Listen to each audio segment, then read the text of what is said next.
You are listening to Contraband.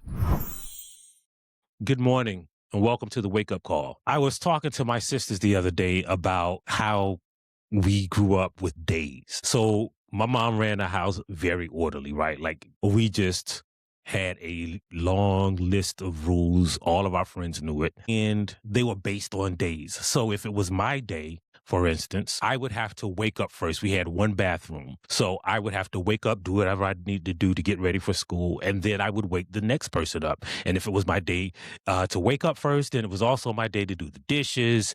And the rest of the chores were lesser chores based on whose day it was, right? But we would also like trade days based on like, I'll do you this favor, but you got to take my day. One day we were arguing about whose day it was. One of us, not me, because I'd never caused any trouble. Look at me, like do I look like I caused trouble as a kid? So someone who was not me forgot to wake the next person up, and because that person didn't wake the next person up, like everybody was late for school except for the person who had forgotten to wake them up. And we were arguing about it so loud that my mom woke up, and we were trying to explain what was going on. And my mom said, I tell you what, like, forget it. From now on, no more days, no rules. You don't have to wake each other up. You don't have to wash dishes. No more rules. Just let everything be chaos. And we were like, for real? This is going to be the best time of our life. We are free from the rules. No more days. And it was great for a couple of days until you wanted something to drink and there were no clean dishes. You wanted some food, but it was no one's day to cook. You were late for school because nobody woke you up because it was nobody's responsibility. And after a few days, you know what happened? We went back to the rules. Like someone would wake up first and then wake the next person up, and the next person would wake the next person up. And when it was time to wash dishes, that person would wash the dishes, and then the next person would wash the dishes the next day, because we were tired of like our friends coming over to our house and seeing like dishes piled up in the sink. Within, I would say, a week, we were back to the same rules we always operated on. And the reason I bring this up is because that's where America is right now. And a lot of people, I'm sure you've heard, say that America is divided. But I would contend that America is not divided. We're just arguing about days. We're arguing about whose responsibility it is to wake our fellow countrymen up. We're arguing about whether something is racist or not. We're arguing about whether these rules are fair or not. But we're not really that divided. For instance, take this immigration thing. There's this idea that one side wants open borders and one side hates every single immigrant and wants an all white, all Christian, all Protestant country. But in truth, like, I think everybody wants reasonable immigration law. And we're arguing about how we get there, whose idea should take precedent. There's this idea that we're divided over policing. One side hates the police and don't want any police to exist and want to defund the police and have no policing in America. And the other side wants a militarized Gestapo-like police force with ICE officers barging in and arresting immigrants, when in truth, we just want a law enforcement structure that actually prevents crime, that keeps us safe, and doesn't target people based on their race. I think everybody in America wants to be safe, but we're arguing about how we get to that safety. Everybody thinks every American citizen should be able to cast a vote. Few people on the fringe who don't think, like, I don't mind if it's harder for some people to vote if we enact stringent voter ID laws. Others are convinced that non-citizens are voting using 2,000 mules and that they are ballot harvesting out of drop boxes and that everyone should go to the polls to vote and nobody should be able to vote from home, and people are committing fraud using mail-in ballots. But what we want is a fair and secure election. Nobody is really divided over what they call welfare or government aid. Some people are convinced, though, that people abuse the system, and they do, right? And that some people are sitting home buying shrimp and lobsters with SNAP benefits, asking for government handouts instead of working. But what everybody believes is that like there is some middle ground where people who are unable to provide for themselves or who are in a bad situation should be able to eat, shouldn't be homeless. Most people believe, though, in a country like America, who has as many resources as this country, nobody should be starving. Children should be able to eat. Parents should be able to afford child care while they work. And, nobody should be homeless. Nobody's divided over health care. Everybody believes that you should have access to affordable health care. Everybody believes that you shouldn't go bankrupt for having a child or being sick.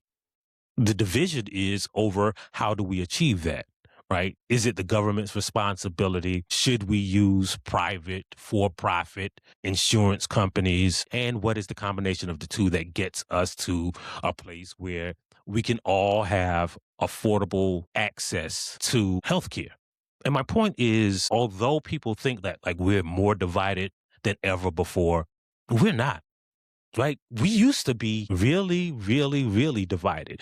We used to think some people should work without compensation and those people should be property, and that the Constitution should protect that system of human ownership. That we used to be a country that thought that Black taxpayers shouldn't have access to the same education that white taxpayers had, even though the Black taxpayers paid taxes. We used to be a country that believed that Black people shouldn't be able to live in a neighborhood that they could afford. We used to be a country where some people thought that women and Black people shouldn't have a say in how this country is governed. We shouldn't be able to vote. We shouldn't be able to hold office. What happened is, after a period of chaos where you had Jim Crow laws, where you had segregation, where you had voter suppression, we eventually realized that the judicial system, the Constitution, the rules that we put in place, even though we change them sometimes, prevent chaos. But sometimes it takes a little bit of chaos, a protest, an uprising, a strike, to realize we all want the same thing, that the rules prevent chaos. And where we are now is chaos. We're in a place now where there are no more rules. And some of this country, the people who are not good, upstanding, fine citizens like Mikey, they like the chaos. They don't want to follow the rules. But they're slowly starting to realize, now that farms don't have workers, now that jackbooted thugs are kicking in their doors and disturbing their neighborhoods and taking their neighbors, now that their cities are being occupied by military forces, that, hey, maybe these rules were in place for a reason. Maybe the rules actually kept this house together in order, because the rest of the world is looking at us and saying, man, that American house is a mess. But there's a good reason why people think we're divided. There's a good reason why we are descending into chaos. The people who say you're not the boss of me never had to be woke, because we were the ones who were doing all the work. We were the ones who were cleaning the kitchens. We were the ones who was making sure this country followed the rules. We woke up early and made sure the house was on point.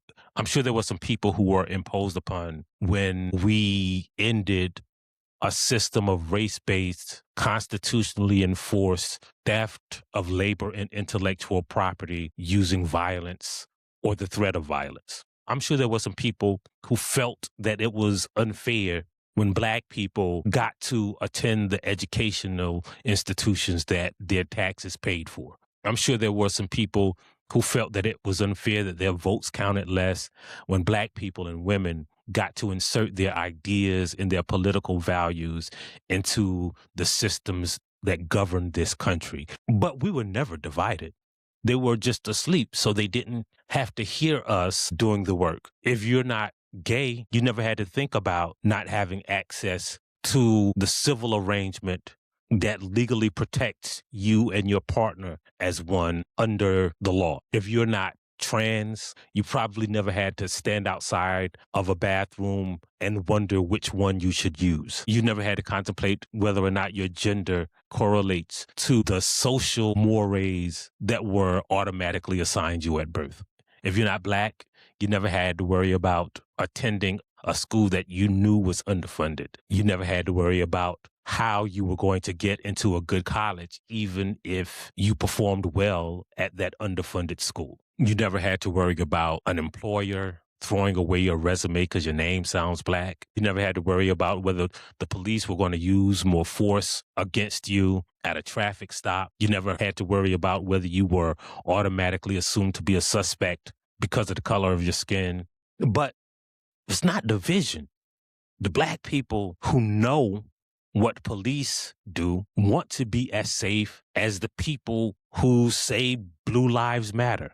The people who think that DEI discriminates against white people and want a meritocracy believe the same thing as the Black people who know that they have never lived in a country that was a meritocracy.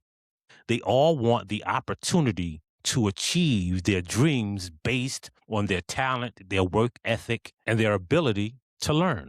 There are some Nazis out there. There are some white supremacists. There are some people who are scammers who want to take advantage of the system. There are some people who are actual criminals. There are some people who steal and lie and cheat.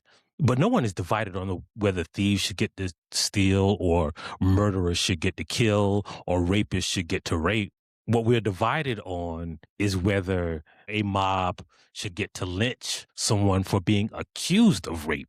The division is over whether you should get to assume someone is a criminal based on what you've been told a criminal looks like. The division is over whether you can fix a system that stole and prosecuted and discriminated against people because of their color, whether you can fix that by spontaneously being colorblind and pretending the past didn't happen, or whether you should have to fix the stuff that you broke. The division is not over whether or not we should have clean dishes, but who should wash the dishes that were already dirty. But whenever I hear someone say we're more divided than we've ever been, it lets me know that they have never listened to the people who the system discriminated against. The people who think that white privilege is this new woke concept are generally unaware of the privileges that they've been afforded in the past.